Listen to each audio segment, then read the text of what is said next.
So, hi everyone. Thank you very much for joining this learning session for tonight, which is all about Introduction to Electronic Payment Acceptance. And then we will also tackle the creation of terms and conditions for your website and how can you more or less protect yourself from fraud. No? And we're going to share with you some experiences or stories in this area. The presentation slide I'm going to share with you tonight is the standard introduction that I typically use, especially during the roadshow last year when we did the Expanding Your Business to E-Commerce roadshow in the 16 provinces throughout the country. When we talk about electronic payments, there are so many things that you can cover, but of course, if you would like to have an understanding of it, you have to look at it from a point of view of a consumer and how does a consumer pay for products and services online. Before I push this discussion further, can I assume that everybody was able to purchase something online already? Can you kindly press that raise your hand button kung nakabili na kayo online? Ayan. So, may mga naka-try na. So, of course, you can buy products online through payment through bank, some of it through COD. Some of us pay also through over-the-counter like Bayad Center, 7-Eleven, Pawn Shop. Some of us pay through Globe GCash or Paymaya. And of course, there's the ever-reliable bank deposit. And then of course, there's PayPal, no? For those of us who are involved into online payments. Now, there are many payment gateway providers in the Philippines. Actually, I could say that 2016 was the year of online payments because there's a big payment explosion that happened last year that made it accessible to a lot of businesses, no? Throughout the country. Unlike before, it's quite difficult to have one. But today, of course, the high-end solutions are there, but the affordable entry-level solutions can be found as well. So for full-blown payment services, one example is Paynamics, no? And you can access this online at paynamics.com. So usually the full-blown payment service providers carry different payment solutions para silang one-stop shop, meaning you can accept credit cards, local, international. They are partnered with international payment gateways or they're part of an international network. They usually get audited every 6 months to 1 year, checking out their payment gateway operations, best practices. They accept mobile, credit card, PayPal, Alipay, other currencies, no? So, yung mga international, yung mga full-blown, yan ang in-offer nila. And then kadalasan, meron din silang tinatawag na fraud watch service. So, meaning, the moment you log into your account, for those of you who have been accepting payments to PayPal, di ba usually sa PayPal, pag nakatanggap ka ng bayad, nakikita mo lang kung verified or non-verified yung cardholder. Usually, yun ang nakikita natin, no? Kung unverified pa siya. Although ngayon, I don't experience that anymore, no? But there was a time where you get to see whether the person is verified or unverified. So, dito, pag mga ganitong services, parang lahat ng transactions mo, makikita mo kung ano yung situation. Like, for example, there's a buyer na Philippine yung card, pero sa international siya nagpo-purchase, o kaya Philippine yung card, local siya nagpo-purchase, pero yung purchasing volume niya parang nangyari parang 5 transactions within the span of 24 hours, no? So may mga ganun siyang mga notification. And then it's up to you whether you want to proceed with the transaction or not. So the decision to proceed with the transaction is dependent on you. Kasi yung mga iba, pag hindi na-approve ng payment gateway, you don't have a clue who they are. But in this case, you have a clue as to who they are kasi lahat nakikita mo eh, no? So, nasa iyo yung decision. Kasi pwedeng nagkaroon pala siya ng error nung first time siya nagpo-purchase. Kaya meron siyang nakuhang error notification o kaya nagkaroon siya ng double transaction, among others. So, ganun yung mga service na ino-offer ng mga full-fledged payment gateway services. So, some of them includes Paynamics. Another one would be the likes of IP88.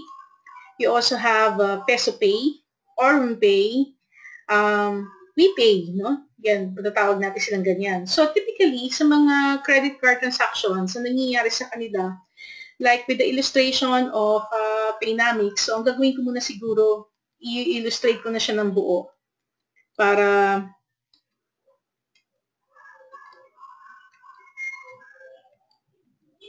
Para ano na, no? So, typically, kapag may bumibili sa atin, the customer goes to the merchant's website. So if you have your own website, the customer goes to you. And if they want to purchase and decided to pay through credit card, they get routed to the payment gateway page. If you're using PayPal, this is the instance where the person gets routed to the PayPal page for the transaction to proceed. And then after the information is inputted, the payment gateway processes that information. Now, if it's a credit card, depending on who is its acquirer, it forwards the information to the acquirer. If your account is local or in the Philippines, like you've dealt with one of the payment gateways I showed you earlier, possibly BDO ang acquirer nila or Citibank, but most likely it's BDO, no? And then, depending on the card, whether it's Visa, MasterCard, American Express, what have you, it gets forwarded to the card network. And then from the card network, depending on which bank issued the card, it also gets forwarded to the bank to check whether you have ample balance or not. Kung okay naman siya, then babalik yung information, i-approve niya. In reality, the approval for credit card transaction takes place in less than 10 seconds if your internet is slow, but typically it's less than 5 seconds. This whole explanation of mine is even longer compared to the length of time it takes for a credit card transaction to be approved, no? Or disapproved in that regard. Now, of course, credit card is one option, but we know naman that majority of payments in the Philippines are not really through credit card, but a lot of them takes place in the form of cash. So cash payments takes place in many ways, and one of them is through bank deposit, whether it's a direct bank transfer or interbank fund transfer, or through a banking network like in the likes of BancNet. So if you decide to transact through BancNet and you decide to get a BancNet payment gateway account, actually, if you signed up to any of the payment gateway services I mentioned you earlier, they also have BancNet in their system.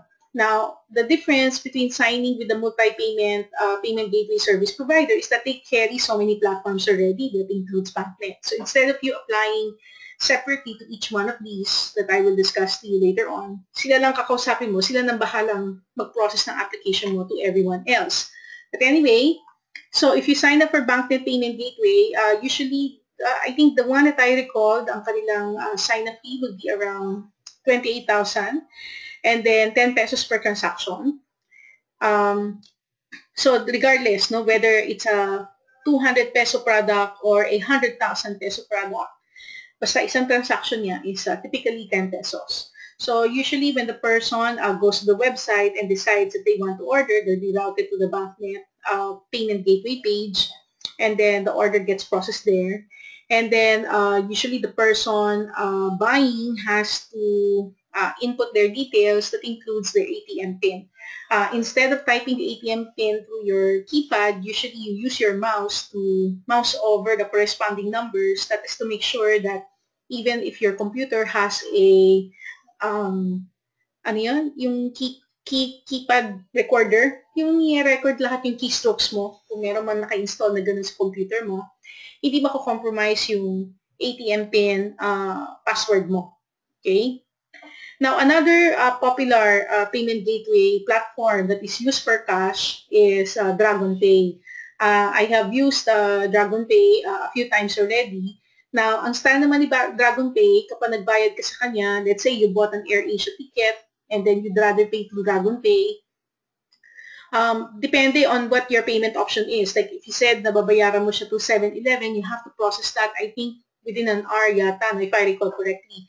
And if you're gonna do it through the bank, you have to do it there and there within a short span of time, no? Para ma-process yung transaction na yun. And then, once it is processed, yung confirmation number, yun ang tina-type mo sa system para ma-confirm yung payment for the purchase that you made. Kasi the reservation will not be held long enough. Now, usually, DragonPay is a multi-payment service provider also for cash. So you can accept BancNet. I think you can also process Globe GCash and then payment through Bayad Centers and mga over-the-counter payments like yung payment through the malls or through pawn shops. No? So, tinatanggap din nila yon. And usually, BancNet, DragonPay fees are also fixed. No? Hindi sila by percentage basis. So, it depends on the transaction. It can go anywhere from 10 pesos to 25 pesos per transaction. So, usually, ang maganda sa e-commerce sa Philippines, majority sa kanya cash rather than credit card. So, kahit pa paano, mas malaki yung possibility that your earnings will be retained because most people really transact in cash or payments through cash. Now, there are other payment solutions that have come about that made online payments quite affordable for people. No? So one of which is PayExpress. Of course, if Paynamics is too expensive for you, you can sign up with PayExpress, which is under Paynamics also. And then for PayExpress, there is no registration fee. All you need to do is just sign up online and then upload your documents. The moment your documents are approved, so when I say upload your documents, these are your business documents, no? Your business permit, your DTI or SEC registration, your BIR registration, copy of your invoice, copy of your collection receipts, and then you start uploading your products, and then you can already start sharing them through social media. So the platform, like in the case of PayExpress, is primarily designed for people who don't have websites and would like to sell through social media. So, parang kung magbabayad na, bibigay mo na lang yung payment link. Parang sa PayPal, di ba, before si PayPal, meron siyang feature yung pwede ka mag-add ng product. And then you can create a product link that you can share to your friends, and then if people will pay you, gagamitin lang niya yung product link na yun. So, it's the same concept and share through social media. If you want to accept payments through any of the 7-Eleven branches, there is also the service called 7Connect. So for 7Connect, you just need to submit your information like DTI, mayor's permit, income tax return, audited FS, and BPI bank accounts. Kasi parang dun yata sila nagka-transfer ng funds. And then the moment you are approved, I believe there is also a sign-up fee for the integration. But the moment you are approved, you will be able to accept payments through any of the 7-Eleven branches. No? Lalo na kung talagang ganong klase yung product mo na kailangan ma-purchase right away at talagang maganda na bayaran siya kagad through 7-Eleven. And then there was a time that the pawn shops really became a popular medium also for acceptance of payments. No? Kaya si Emil Villier, nag-decide na siya magtayo ng sarili niyang payment gateway, and that payment gateway service is called MLE Pay. So through MLE Pay, you can, if you apply as a merchant, you submit all of your documents, and the moment you are approved, your website will be able to accept payments from any Emil Villier branch. No? So maganda siya kung talagang nakikita mo na yung person, yun, willing magpunta sa isang Emil Villier branch to process their payments to you. Ang maganda lang sa mga pawn shops na ganito, especially if they have branches that operates 24 hours. So, ibig sabihin, yung person, hindi siya kailangan mo constrict dun sa typical operating hours. They can pay anytime. Kasi di ba yun ang problem minsan sa bank deposit? If they want to do a face-to-face deposit, they have to, or sa mga bayad centers, they have to do it and they have to observe typical banking hours or typical operation hours. But sa mga pawn shops, especially if they have branches that operates 24 hours, that means they can accept payments anytime, anywhere. Dragon Pay also came up with their own service na pang social media payments, and that is called SureTayo.ph. So, si SureTayo, which is another product of Dragon Pay, does not require you to pay any fee to be able to create an account. But the moment you are there, you should be able to buy and sell online safely. No? So, you just create an account, and then you can use it to transact with your potential buyers or to deal with sellers, so that you can send or accept payments through the platform. Pero same technique, hindi siya yung pang website, ito yung parang mas binibenta through social media.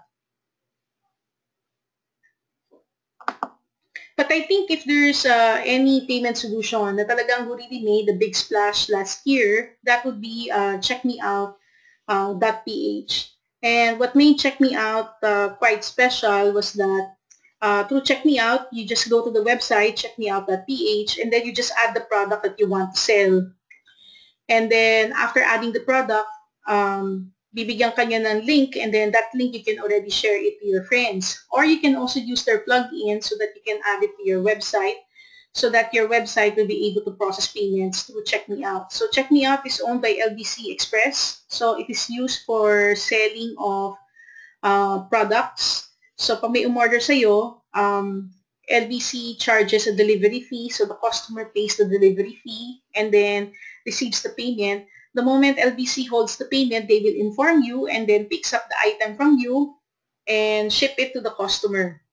Upon receipt of the customer, they tag the product as delivered and then calendar you for payment, which is within the next week, matatanggap mo na yung bayad sa'yo. So, ganun yung ginawang style ng Check Me Out. So, you can receive payouts on a weekly basis.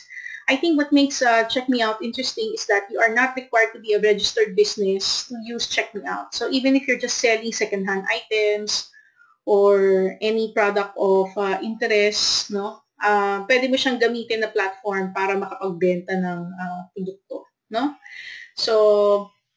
So kung nag-i-start ka pa lang, maganda siyang gamitin. So you can accept credit cards. They can also do cash on delivery payments for you.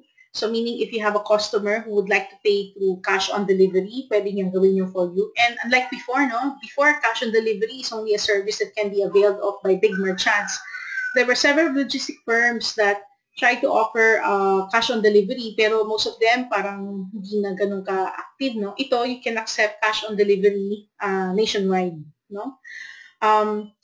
Although the pickup service is currently being offered in Manila, but Check Me Out is now gradually expanding to other areas that includes drop-off of products and then shipping it to customers nationwide and be able to process cash on delivery payments for those customers. Or for the sellers, I mean. Okay, and of course, there's your ever reliable online banking. I think the nice thing about today is that you can now use your bank to transfer funds. Like for example, for BDO, you can transfer money to another BDO user. Kung hindi siya added na third party, like a friend, you can send up to 10,000 a day. Pero kung friend mo siya, pwede ka magpadala ng more than 10,000 a day. And then if you need to send payment to another person, which is a third party talaga, and located in another bank, or has an account in another bank that is non-BDO, you can also use the platform to transfer payments up to 10,000 pesos. Yung nga lang, meron siyang transfer fee. If I recall correctly, that would be 100 pesos. No? So, kaya ngayon, pag sinabing bank deposit, parang feeling ko hindi na hassle eh. Kasi for as long that person uses internet banking, they don't have to go outside of the home. They don't have to go to the bank to process the payment. Pwede na niyang gawin lahat online. Kaya kung hindi ka pa nag-online banking ngayon, nagbabayad ka pa rin through traditional bank deposit, I think you're missing a lot, no? Yung the time that you lose because you have to go to the bank and queue when you can do everything online already. There are other payment gateway services that caters to very specific needs, no? For example, in Cebu, there is a company called RuralNet. And what RuralNet does is that ang kanyang pinaka-client are rural banks and cooperatives. And through the platform, these cooperatives and rural banks can provide online services to the citizens in their area, which are far-flung and usually does not have a stable internet. So that means that if you're from the province and let's say you want to order your NSO birth certificate, you just have to go to a rural bank that is accredited under RuralNet and order your birth certificate online, pay it through RuralNet, and then that birth certificate will be delivered through your rural bank or through you, no, as the person who requested the order. So what RuralNet aspires to be is that gusto din nila magkaroon din sila ng mga partner ng mga online shops, mga marketplaces, so that their platform will be used by so that their beneficiaries, no, the Filipinos in far-flung areas, will have access to more services online, platforms among others, where they can do transactions. Kasi kung tutusin kasi, hindi lahat ng COD naki-carry out talaga nationwide. Kapag far-flung siya, pwedeng hindi ma-carry out yung COD sa area niya. Okay. So I hope, ano naman siya, no? Kasi yung goal natin ngayong gabi, di ba? We want to inform you of what are the payment solutions that you can use, what are the terms and conditions that you need to take note of when you want to accept online payments so that you have proper disclosure of your policies, and then how you can protect yourself from fraud. When evaluating what payment solutions you can use, it's not enough that you get to know who they are, no? Like looking at this in a form of a list. It's best also if you get the chance to try them out, or maybe have a discussion or check out platforms that have been using it, especially if you really believe that you will have certain volumes that require you to have a good working relationship with a payment gateway service provider. Isa rin sa mga nauuso ngayon yung pagtanggap ng payment through Bitcoin, no? So, if you want to accept payment through and use a Bitcoin or digital currency, one platform that provides a service for merchants is coins.ph. So, if you're a registered business, you can go to coins.ph and sign up as a merchant. Upon submission of your documents and you get approved, then you can accept Bitcoins as a form of payment. And whenever you get to sell something, you will not, what the way coins.ph designed it is that you will not be affected by fluctuation changes because of the Bitcoin currency exchange. Kasi di ba sa Bitcoin, nagpapapalit-palit yung value niya, di ba? So, you're not necessarily selling something in Bitcoin sense, no? Parang you still have your actual value converted to Bitcoin, and then panatanggap mo yung payment, according pa rin siya sa value na binibenta mo, regardless whether there is a change or not in the Bitcoin exchange.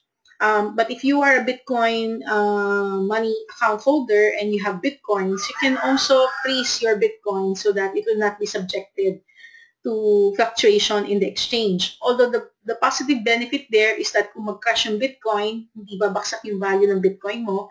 But the other way also applies that if the Bitcoin appreciates, biglang tumaas ang value, hindi tataas yung value ng Bitcoin na hawak mo. Okay? And of course, there's the ever-reliable PayPal. And I think for a lot of us who sell through PayPal and have been using this since 2007, especially when it was first offered in the Philippines, marami sa mga Pinoy gumamit kagad ng PayPal to accept payments. Pero just remember that the usage of PayPal, it's there, it's a very helpful service, pero tandaan natin na wala siyang office sa Philippines. So, ibig sabihin, kung magkaroon kayo ng problema sa account nyo, may mag-complain, what have you, you cannot go to the DTI or you cannot go to the Bangko Sentral ng Pilipinas. You cannot go to NBI or PNP and complain and say na PayPal yung ginamit. Kasi wala silang jurisdiction at all kay PayPal kasi si PayPal hindi siya located sa Philippines. Kaya typically, ang number one rule kapag gumagamit ka ng PayPal, if you have any transactions, as much as possible, the moment the sale is closed, you withdraw whatever funds you have kasi pag sakali magkaroon ng problema at ma-hold yung funds mo, talagang you really have to haggle it out with PayPal kung merong mga concern. Hindi ka talaga, walang local authority na makakapag-assist sa'yo. No? Pero kung nakikita mo naman na yung services mo, wala ka naman magiging problema doon sa pagbebenta mo, then huwag ka na mag-alala. No? Pero kung sakali mang medyo worried ka, especially if you're selling high-value items, or mataas yung frequency ng madalas yung frequency ng sales sa website mo and you have to pay out your suppliers, then it may be good also to connect your suppliers to the platform para doon mo na lang binabayaran yung suppliers mo para hindi ka na nagwi-withdraw para bayaran na sila. No? For PayPal, just remember that if your sale is less than 100,000 per month, if I recall correctly, the basic transaction charge would be 4.4% plus additional charges. For the other payment platforms that I mentioned earlier, typically, ang payment gateway charges can vary from 3.2 to 3.5%. Plus extra fees, no, for the processing of the payments. Of course, pag cash, usually wala kang ganong iniisip. Ang iniisip mo lang lagi is transaction fee, which can vary anywhere from 10 to 25 pesos per transaction. COD fee, depending on which provider you're talking to. In the case of Check Me Out, I think they're also charging 3.5% or 25 pesos, whichever is higher, for processing credit card and COD payments for you. Now, if you are doing B2B transactions and you need to accept payments online, and you don't want to use PayPal for that purpose, another payment platform that you can use is Payoneer. So in my case, I use Payoneer for my Patreon account where I receive donations from people who would like to participate in our free e-learning programs or who support initiatives like this one. So usually they contribute per month. So sa akin, ang ginawa kong default payout option is Payoneer. It gets credited to my account and then meron siyang ATM card that you can use to pay for products and services online or pay for actual purchases here in any store or withdraw it using the ATM. Although that is not suggested dahil medyo mataas ang withdrawal fee dahil international card siya. What I like about Payoneer is that it accepts both credit card and cash. So meaning, if the person does not want to pay you via credit card through PayPal, you can make them pay you through credit card via Payoneer. The only disadvantage is the currency. Kasi in PayPal, you can accept payments in Philippine peso. For Payoneer, you can accept payments through Euro, US, British pound, and if you have a plus account, that could include Japanese yen, and soon it will also include the Chinese yuan currency. One thing I like about Payoneer is that the moment you sign up for an account, you can accept payments in all those currency. So I had an instance before where I had a project for a hackathon, and yung budget for the hackathon, instead of receiving it through bank deposit, kasi nag-worry ako na baka mamaya pagkamalan pa siya as earnings kasi some of them were really budget for the actual event. So pinadaan ko na siya through Payoneer, and then I asked all the suppliers to connect to the platform, and then that's where I paid out the suppliers to be able to process their payment. Just remember that you cannot use Payoneer to accept person-to-person payments. Companies that are paying you must be, people who are paying you must be companies, no? Yung mga nagbabayad sa'yo. So, hindi siya yung pang-personal transactions. It's either they are companies or they are portals. So, meron siyang clear instructions doon as to how people can pay you. So, I would suggest that if you want to bill someone to pay you, you also copy-paste yung terms of reference ng payments ni Payoneer that states your account number. Kasi magkakaroon ka ng US account number, Euro, British pound, Japanese yen under your name. So, kailangan i-screenshot mo siya, pati yung restrictions, like may nakalagay doon that you should accept payment from a company, dapat sa ganitong paraan dumaan yung payment, hindi pwede sa ibang paraan.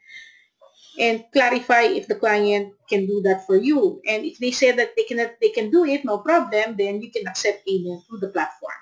Another interesting thing about Payoneer is that they are on recruitment mode. So, meaning if you are able to receive $100 worth of payments, not payment directly, but payment through platforms, you would get $25 as an incentive. And if you invite a friend to use Payoneer and they were able to receive payment through one of the payment channels like portals, among others, they get $25 and you also get $25. So maganda siyang gamitin, especially if you have clients from abroad who would like to pay you through cash. I look forward to the day na there will be more services like Payoneer, yung ibang brands naman, pero ang dating niya, pag login mo, pwede may Malaysia ba account ka, may Indonesia ba account ka, Singapore, and other currencies para mas marami kang magawa dun sa pagtanggap mo ng money, no? And not be limited to one platform alone. So all of these, there are a lot of initiatives happening in the payment sector. Now, under the Philippine e-commerce roadmap that was issued by the Department of Trade and Industry last February 2016, meron silang tinatawag na vision, ito yung National Retail Payment System, which is a project of the Bangko Sentral ng Pilipinas. And the idea for the Bangko Sentral ng Pilipinas is that to create a platform where instead of us consumers having to talk to so many entities to be able to transact, these entities can be connected into one payment framework, therefore enabling them to transact faster. Kasi ngayon, kung gusto mo tumanggap ng GCash, gusto mo tumanggap ng BankNet, gusto mo tumanggap ng M. gusto mo tumanggap ng Bitcoin, gusto mo tumanggap ng PayPal, ang nangyayari ngayon, sign up ka isa-isa no? Tapos pag yung client, di siya tumatanggap ng ganon, hindi mo rin siya mabayaran doon sa payment platform na sinaynapan mo, no? So, parang ang idea dito is that you connect to one platform and diyan ka ano, no? Parang pwedeng diyan mangyayari yung exchange. Therefore, making the fees affordable also. Okay, I think meron akong hindi nabanggit na payment solution. So, baka naman mapakita natin. So, kasi nung ginawa ko tong deck na to, parang kasabay ko yata silang speaker. Kaya as a result, hindi ko na sila pinapakita. But anyway, another payment provider who's also growing in terms of popularity would be PayMaya. So PayMaya, you just sign up for an account and then automatically you would have what they call like a credit card number or a debit card number that you can use for payment transactions. And if you go through proper CYK, yung Know Your Customer protocol nila, you will be issued a full-blown debit card. Now, for merchants, meron din silang ino-offer na service. Just go to business.paymaya.com. Let me nag-load. Ayun. Meron din silang Paymaya for Business. At least during the last time when I last did this presentation, wala silang sinisingil pa na sign-up fee. Transaction fees lang. Wala silang sign-up fees. Unlike yung iba, maraming mga sign-up fees. So far sila, wala silang sign-up fee. Pero yun nga lang, like any other payment gateway provider, medyo madugo yung documentation. No? But at any rate, so if you want to accept PayMaya for payments, so you can accept card payments from your online store.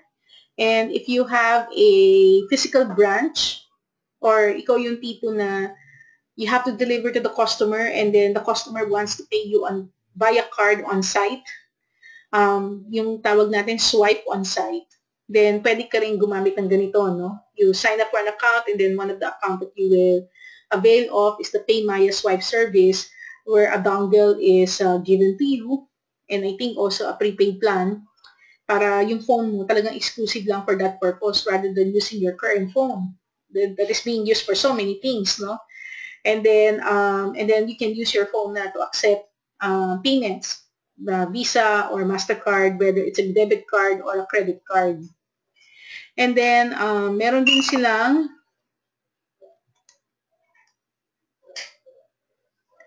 you can use one account and of course you pay only when you sell. And then so ganun yung idea, no? So you can accept payments online or you can accept payments on site through the swipe technology. So that's PayMaya and also growing in terms of popularity. Meron ding isang payment gateway provider na kung tutusin, medyo nag-low profile sila ng konti since the Alibaba acquisition of Lazada. And that is their sister company called HelloPay. So, si HelloPay, tumatanggap din siya kung tutuusin ng merchants. And then, if you also transact online using HelloPay, parang meron siyang cashback na parang credits, no, for using the platform to accept payments, no. And then, may mga bali-balita noon na, although speculation lang naman, na baka maging parang ala-Alipay siya because of the Alibaba's entry to Lazada, baka si HelloPay parang magiging channel ng Alipay. So, parang wait and see pa yung mga tao kung talagang mangyayari ba talaga yun. No? Although parang speculation lang siya.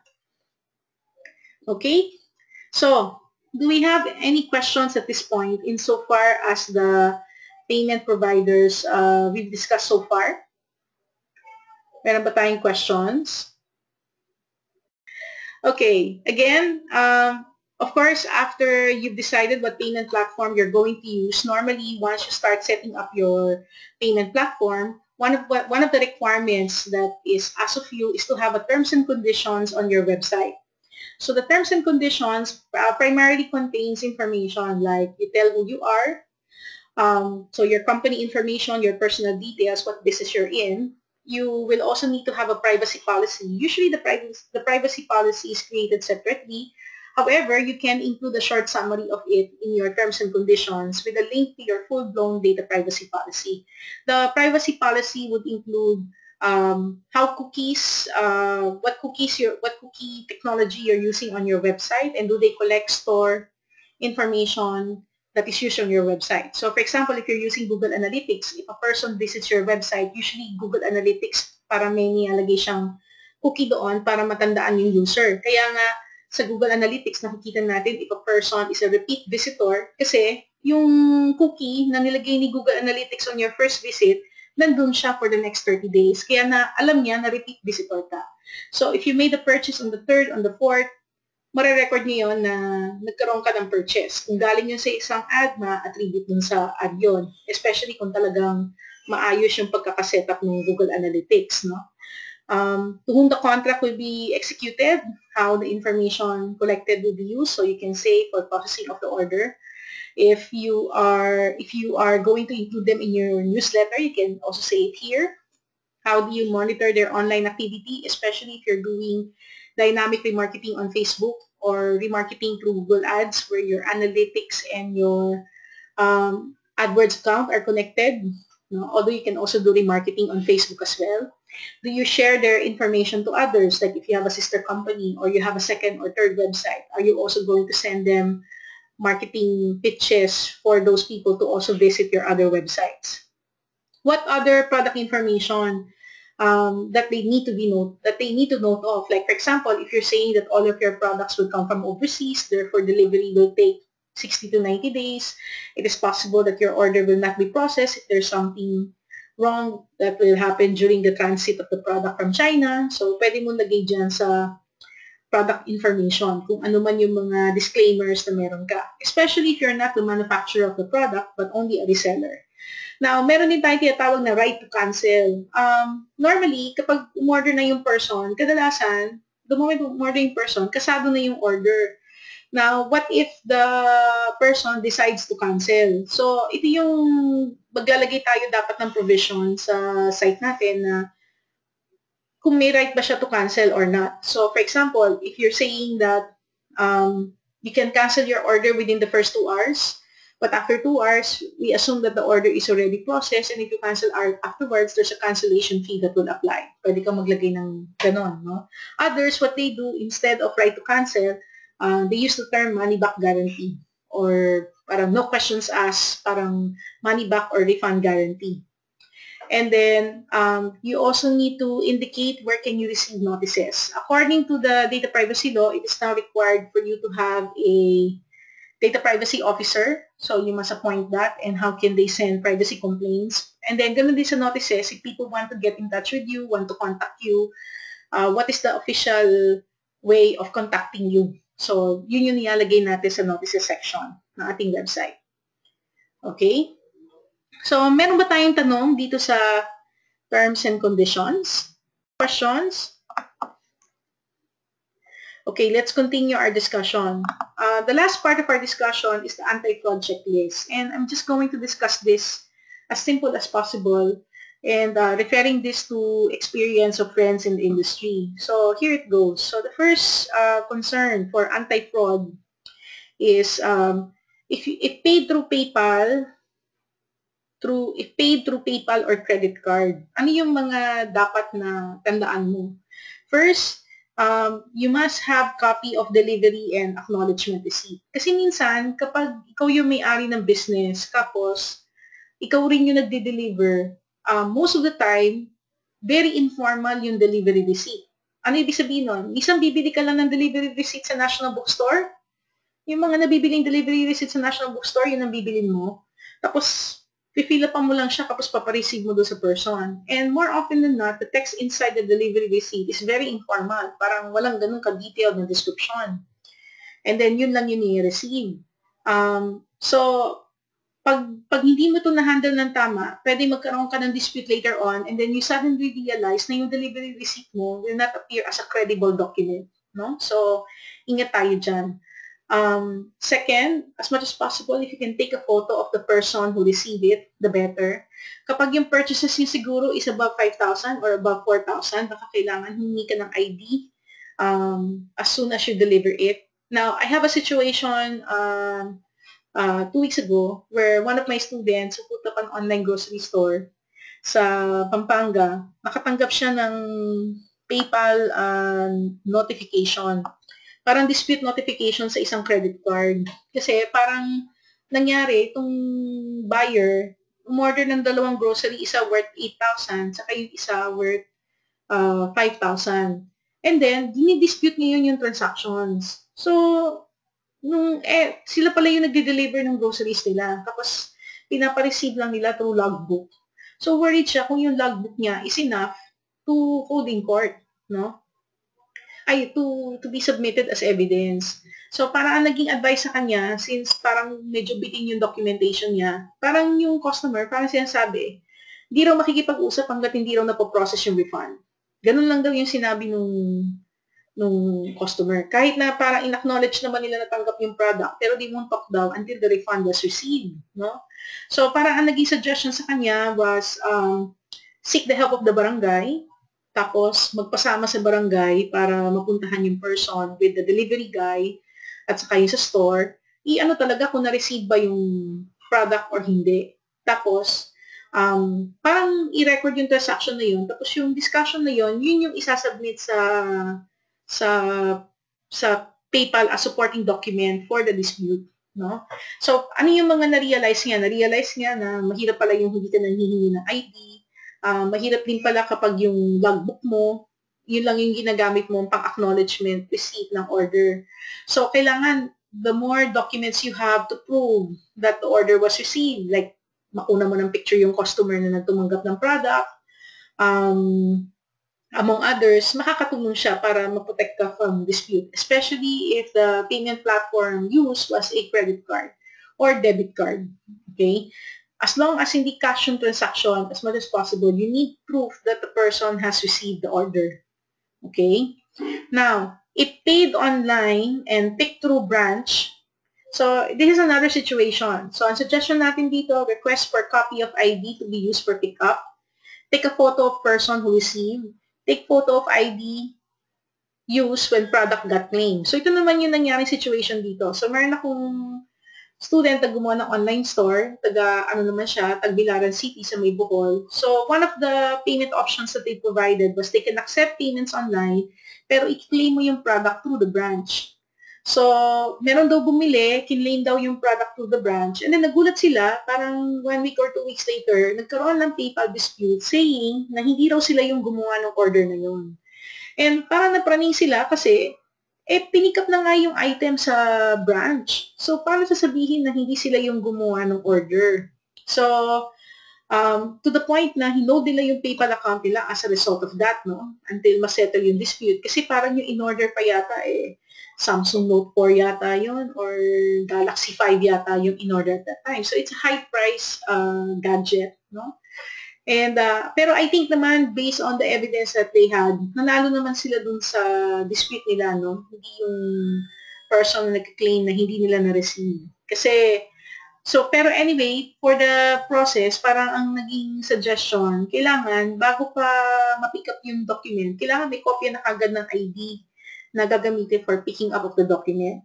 And then at the same time, dapat meron kayong nakakausap na magbe-verify kung totoo ba yung ID o hindi. Kasi madaling, di ba, may nabibili raw ng mga fake ID ngayon.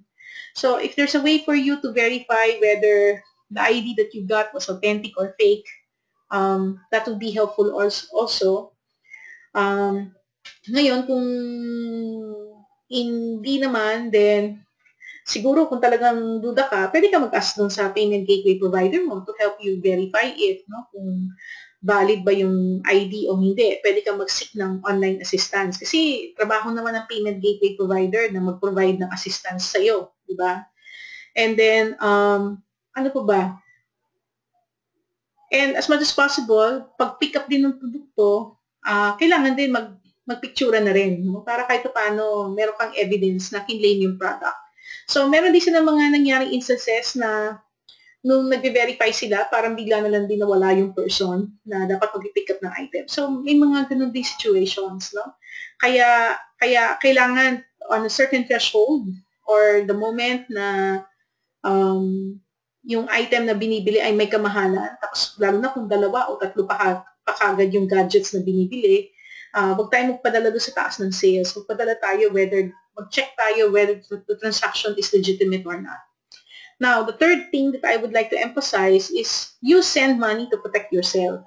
So, ako nagkaroon din ako ng dispute PayPal dispute. It's, since I used PayPal in 2007, it was my very, very first dispute.